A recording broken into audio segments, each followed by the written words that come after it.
day 3 on the Fisherman's Trail, and this was my favorite stretch of the trip. Started in a cool hostel with a nice view out the window. Started pretty early, it was the golden hour at sunrise, so the lighting was amazing. I did 15.5 miles on this day, and along this beach there were areas to work out, and so here I did a douchey pull-up. And if you're gonna do a pull-up, this is the place to do it. The views are incredible. Here I spotted a man fishing on top of this rock island, and I questioned, how did he get there? Did he swim there? Was there a boat? It is called the Fisherman's Trail, so you would expect to see people fishing, but not from up top a giant rock island like that.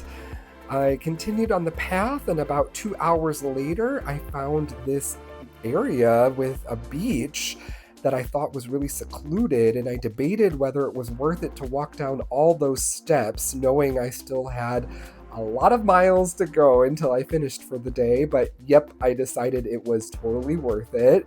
And let me tell you, I spent an hour and a half here.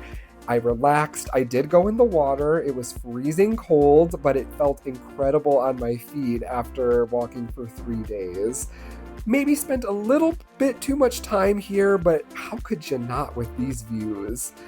Here I had 12K to go, which was about halfway. In this tiny little town, there was a restaurant. I made a friend from France. We talked, we had a coffee together, and then we hiked together for about an hour. Here he is.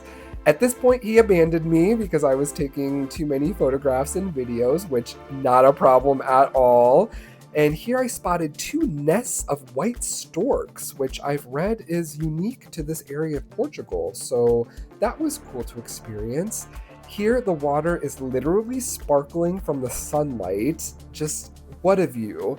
More staggering cliffs and rock formations. Just everywhere you turn on this trip is just more picturesque views.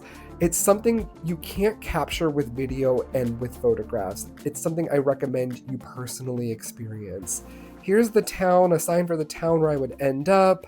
The last looks of the beach, of rock formations, and of the water before I headed to my accommodation, which was super bougie. It was the only option available, but it had free coffee, it had free water, and after spending 2 nights in a hostel, I have to say it was so nice to have my own space, my own bathroom. I slept wonderfully in a king-size bed and ended the day with a smile.